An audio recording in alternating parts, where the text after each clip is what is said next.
I have the proper amount of gum for this situation.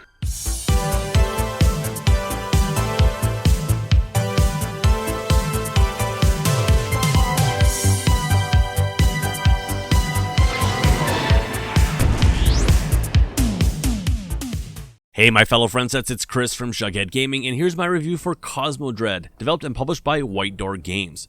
Cosmodread releases March 25th, 2021 for the Quest, Quest 2, and PC headsets, and retails for an estimated price of $15. Of course, that depends on your region. This was reviewed on both a Quest 2 standalone as well as linked with a PC. From the developer that brought us the horror gem that was Dreadhalls, delivers the follow-up in the form of Cosmodread, a rogue light action survival horror game in which you are abandoned on a derelict spaceship, tasked with getting it powered on and back to Earth. Explore, craft, fight, and survive, Cosmodread looks to take what worked in Dreadhalls and combine it with games such as The Persistence and Alien Isolation. This game is totally my thing, so the hype is high for me. Stick with me while I tear it down and see if it delivers. As always guys, if you like this video, please hit that like button. It not only helps out my channel, but VR gaming as a whole. And if you'd like to see more VR content from me, please consider subscribing. And for video updates, you guys know the deal, hit that bell icon. And one last thing, I have another channel with Ryan from the VR Grid. We call it the Virtual Boys Podcast, and if you're looking for real conversations about the things that matter to VR gamers, then consider checking us out. Link is in the notes below. Let's kick things off with a look at graphics. A substantial upgrade to White Door Games' prior title, Dreadhalls, Cosmodread forgoes the prior title's almost early Doom-era visuals for something much more impressive. Cosmodread certainly treads similar territory though, with a visual style that once again drapes the game world in darkness, creating a game world that always presents a threat based on what you can't see. Lighting here though is much more sophisticated though, offering a level of ambiance and realism simply lacking in Dreadhalls. Armed with a single flashlight, light is in more ways than one life here in Cosmodread, and its usage expertly handled on both the Quest and PC, as you strain to see down long hallways or quickly scan rooms for waiting enemies or valuable resources. Now, power can be restored in sections of the ship, bringing with it light and a sense of comfort you simply have to experience to understand. Truly a testament to the lighting design here in Cosmodread, and also a nice method of hiding some of the game's graphical limitations. Obviously designed with lower-end hardware in mind, Cosmodread opts to go with textures that are inherently a little muddy looking, and over time do get a bit stale, but the low light levels work very well here, making it much less of an issue, hiding the game's graphical limitations, and in the case of the Quest, hiding some of its draw distance issues, but not all, as texture detail can still be seen loading in slightly, an issue simply not present on the PC. Texture details and the world itself are certainly sharper looking on the PC and do help with the muddy looking visuals, but the game honestly looks and runs much the same whether on the Quest or PC, with the procedural generated quality of the visuals either succeeding or failing to similar degrees regardless of the hardware. Some additional fog and particle effects are absent in the Quest version and noticeable when jumping back and forth between versions. I certainly missed these when they weren't there, as it did add an additional level of immersion to the experience, but truthfully Quest owners, you probably won't miss it without the in-headset comparison. Now, yes, this is a procedurally generated game, meaning the layout of the ship does change on each subsequent playthrough. As is commonly the case with procedurally generated games, Cosmodread can become a little samey and stale, with many room and hallway designs being reused throughout. Thankfully, the game does offer enough variety to avoid some of this fatigue setting in too early, with the added benefit that the ship is also covered in a gore-like growth that, well, honestly, really frickin' gross and unnerving at times, is also dynamic enough to help add personality and variety to the game world. Now, a real standout for me here was the character design that I'm sure for many will result in a loss of bowel control the first time you encounter some of the game's more terrifying creatures face to face in VR. From face hugger type spider things that jump around to bipedals whose upper torsos open up into mouths, Cosmodread really impressed me not only with the variation but with its quality of the creatures that are only made scarier when seeing them creeping around in the shadows. And that brings me to sound. And proceed to your designated safe area.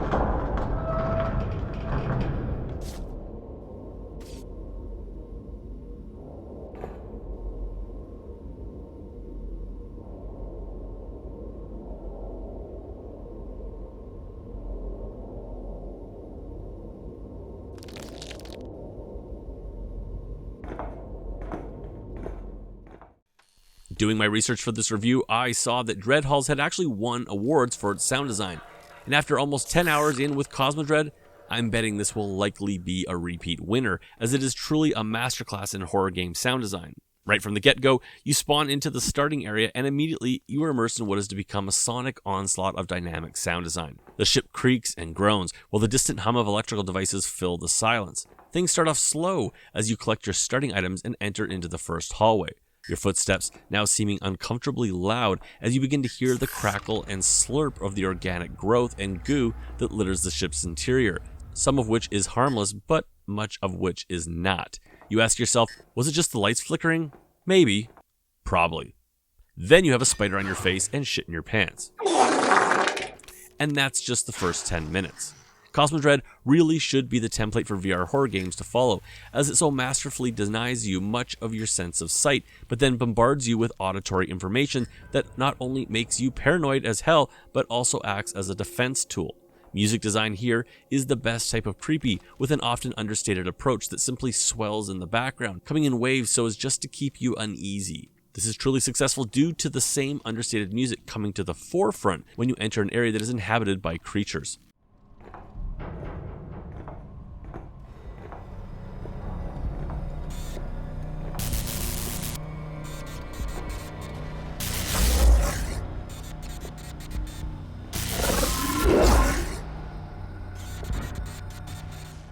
Often, these cannot be seen yet, as they love the dark, but you are sure to know their presence by the raised hairs on your arm and the tightness of your cornhole. Walking up to a closed hatch or down a hallway, and you can hear screams and bellows of creatures on the other side of the wall. Walls can be heard pounded against. The music swells, and it's decision time, as you decide whether you have the oxygen, weapons, ammo, inventory space, or guts to push forward. Whether it be the electric chirps of a killer drone stalking the halls or the sounds of equipment turning on and off, the ship always feels alive, dynamic, and intimidating, and does so with a 3D sound mix that you would be hard-pressed to beat in today's VR game space. In fact, after 4 straight hours one playthrough, the name of the game said it all, as I found myself literally having to take a break due to the actual strain from that extended time in a light-deprived scenario and the extreme level of sonic stimulation. I simply couldn't handle the immersion of such an experience any longer. That being said, I loved every minute of it and I couldn't wait to jump back in. And that brings us to gameplay. Now, the first time I heard the description of Cosmodread, a roguelite, sci-fi horror game with ranged combat, crafting, and survival mechanics, I was sold. Okay, so maybe that was my second thought. The first was, so you mean like the persistence? More on that later. But as a sci-fi fan who likes roguelite game loops, shooters, and has logged countless hours into survival games, this was a game I was either going to adore or shit on hard. Well, White Door Games has delivered, and I can honestly say I haven't enjoyed a VR game this much since The Walking Dead Saints and Sinners.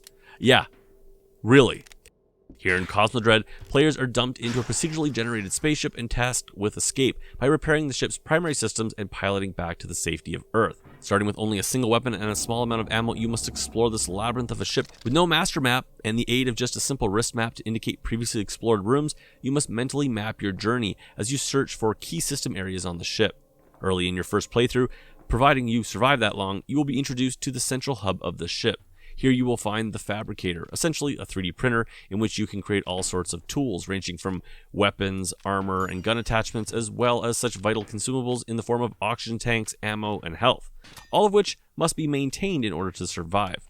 Your inventory is finite, as is your oxygen level, hence the game loop begins to form, as exploring the ship is mandatory, not only for escape, but in order to acquire materials for which can be broken down at the fabricator and remade into much needed supplies. All this takes time though, and multiple trips means consumed oxygen and dwindling oxygen supplies. Exploration trips though are incredibly dangerous, and due to the procedural nature of the game, unpredictable, as certain areas may be key-locked, or most importantly, inhabited by any assortment of creatures, some of which I haven't even seen since my first playthrough. Some, like the drones or turrets or spider facehuggery things, lie in wait for you, while others roam the ship. Some can teleport, and some can hit with range, but it is only in death that you realize their full lethality or weakness. Death here in Cosmodread is permanent, starting you over from scratch in another randomized ship layout with all new material and enemy locations. However, playing and dying does inform you of your killer's weaknesses, as well as unlocking optional modifiers for future playthroughs, many of which simply make the game harder. Additionally, throughout your playthroughs, you will come across data disks, which contain randomized blueprints that can be accessed at powered computer terminals and used in subsequent playthroughs at the fabricator moving forward. Now I want to talk about how energy cells work in the game, as they are also one of the most valuable consumables, and one for which can have a lasting impact on a given playthrough. Energy cells can be found throughout the ship and are often powering equipment or lights. Lights being the key takeaway here. You see key ship systems, including the fabricator, may or may not be powered on when you come across them in a given playthrough. Additionally, everything you craft requires energy. As such, these energy cells, if charged, can have between 1 and 3 charges that can be moved to power something else or broken down at the fabricator. The problem? Well, not only does walking around a dark ship suck, but the creatures on board tend to thrive in the dark. Additionally, killed enemies, if left in a dark room or hallway, will zombie and come back to life later on. So yeah, you gotta deal with that. You see rooms that are lit disintegrate downed enemies and also keep the threat level down. So, charged cells quickly become something you must plan around and can vary greatly from playthrough to playthrough. In addition to these survival game loops, there is also the game's combat system. Starting off most likely, but not guaranteed, with a simple crossbow, further discovery of the ship can yield weapon attachments, better ammo, or new, stronger weapons. The latter of which is not common, as even after 10 or more hours of gameplay, I have only acquired a rechargeable taser type gun and seen the railgun, which I died trying to reach. Regardless, ammo is scarce and incredibly stressful when exploring the ship and in short supply. Of course, ammo must be balanced along with oxygen, health, and inventory space, so it must also be considered when choosing whether to explore or what to load up on at the fabricator. And it is all these game loops, when combined with the excellent horror aspects of the game, where Cosmodread really comes together. Thankfully, the gameplay is supported by a simple but very polished control scheme that uses 2 motion controllers to interact with everything in the world. 2 weapons can be stored on your hips, and the inventory consists of a heads-up display that opens and closes with a simple push of a button. Additionally, health, oxygen, objectives, and your minimap are all accessed from your wrist. In fact, the only real complaint I have control-wise is that I would have liked the ability to run, likely with some sort of a stamina burn associated with it. I understand that the slow pace of the game certainly adds to the tension of the game, but damn, the back and forth can get a bit tedious after a while. Cosmodread can be played either seated or standing, although in an odd move, the Quest lacks the PC version's ability to choose a seated mode. Motion sickness could be a thing here for some, but the slower nature of the game, when combined with the optional click turning and teleport feature, should mitigate this for most. And finally, that brings me to fun factor, my final review. So yeah, comparisons to the Persistence are inevitable here, and for good reason, as they are both incredible roguelite games that tread similar sci-fi territory. And while the Persistence is a graphically superior title and opts for a more combat-heavy style of game, I found Cosmodread a much more compelling game to play, due largely in part to its amazing horror atmosphere and addictive game loops. As a similarly great experience on either the Quest or PC, I was blown away with how polished and well made this game is. In fact, not since I reviewed The Walking Dead Saints and Sinners have I had such a hard time putting a game down to actually review it. In fact, in reflection, Cosmodread shares many of the same qualities that I loved about Saints and Sinners, such as the inventory management and crafting loop, combined with the risk-reward nature of exploration and combat. And this game was made by just one guy. As you guys may know, I hate numbered review scores and instead rate games on a basis of buy it, burn it, or wait on it, along with some further info on who may appreciate the game more. Now, admittedly, these types of games are my jam. I love roguelite and Souls-type games, so the severe risk-reward game loop upon death is something that I love in games, and admittedly not for everyone. That being said, I'm going to say Cosmodread is actually one of the best VR games I've played since The Walking Dead Saints and Sinners, and easily makes the top 5 for me on the Quest platform. At $15, this game will easily offer over 10 hours of gameplay to even come close to completing, and is an absolute must-own for anyone who loves horror games, and especially if you like them with a sci-fi flavor. Replay value will definitely depend on your affinity for this style of game, but it is one you really should play. In closing, this is why I complain when we get half-assed cash-in games like Jurassic World Aftermath and Star Wars Tales from the Galaxy's Edge. They aren't necessarily bad games, but they are more experiences than games. This is a game, people, and one the Quest needs more of. Anyways, guys, that's it for me. If you like this video, please hit that like button. And if you'd like to see more VR content from me, please consider subscribing, guys. It really helps out my channel, but also VR gaming as a whole.